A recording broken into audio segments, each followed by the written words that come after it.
जो लंदन में भी आपकी शक्तियों का डंका बजा है, इस पर क्या कहना चाहिए? ये बागेश्वर बालाजी की हमारे प्राचीन काल से ही मंत्रों की शक्तियाँ रही हैं, बस उसको जानने समझने वाला, उस पर चलने वाला कोई नहीं है। यूँ हम मान सकते जो हैं वो डंका बजाते हैं। ये गुरु कृपा का बलवान है। गुरु कृपा की महत्वता है कि वहाँ की पार्लियामेंट में भी शक्तियों का कथाव्यास बहुत गए, आचार्य बहुत गए, पर शक्तियों का प्रदर्शन करके कि मंत्रों में क्या ताकत होती है। और जो अंग्रेज दिन रात विज्ञान में डूबे रहते थे, वो अगर जो है ज्ञान को माने और नतमस्तक हों, तो ये वर्तमान समय में भारत के लिए गौरव का विषय है। और इसका प्रचार हम तो पूरे विश्व में करने की तैयारी में। महाराज जी, आप हिंदू राष्ट्र की बात कर रहे थे और कह भी रहे थे, युवाओं के लिए, यूथ के लिए क्या मैसेज देना चाहेंगे? युवा हमारे भारत की दिशा और दशा दोनों सुधार सकते हैं। युवा हमारे इस देश का बूस्ट है।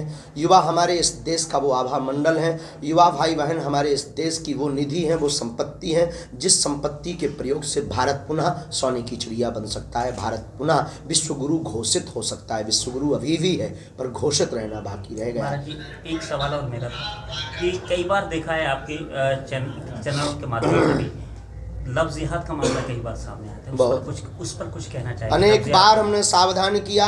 हम भारत ये बहनों को, बेटियों को सावधान करेंगे। स्वधर्म निधनम श्रेया परधर्मो भयावह।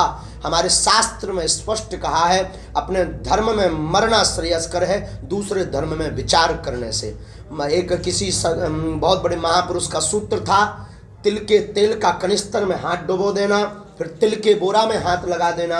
जितना तिल आपके हाथ में चिपक जावे, उतनी बार भी दूसरे धर्म का व्यक्ति अपने बाप की सौगंध खाए, तब भी एक तिल बराबर भरोसा नहीं करना। जो बहनें कहती, जो बेटियां कहती हमारा वाला ऐसा नहीं हो सकता, उनका हाल श्रद्धा जैसा होता है। इसलिए भारत की बेटियों को अब समझना पड़ेगा, मानना पड़ेगा, वरना वो अपने साथ साथ अपने परिवार को जीवन भर का दुख और सनातनी हिंदुओं की कमर तोड़ करके जाएंगी। ये उनके लिए कलंक होगा। इसलिए भारत की बेटियों को, सनातनी बेटियों को अब जागना पड़ेगा, उन्हें हिंदू शेरनी बनना पड़ेगा। और ऐसा हो ही नहीं सकता, काजल की कोठरी में काला टीका न लगे, ऐसा हो नहीं सकता। महाराज जी,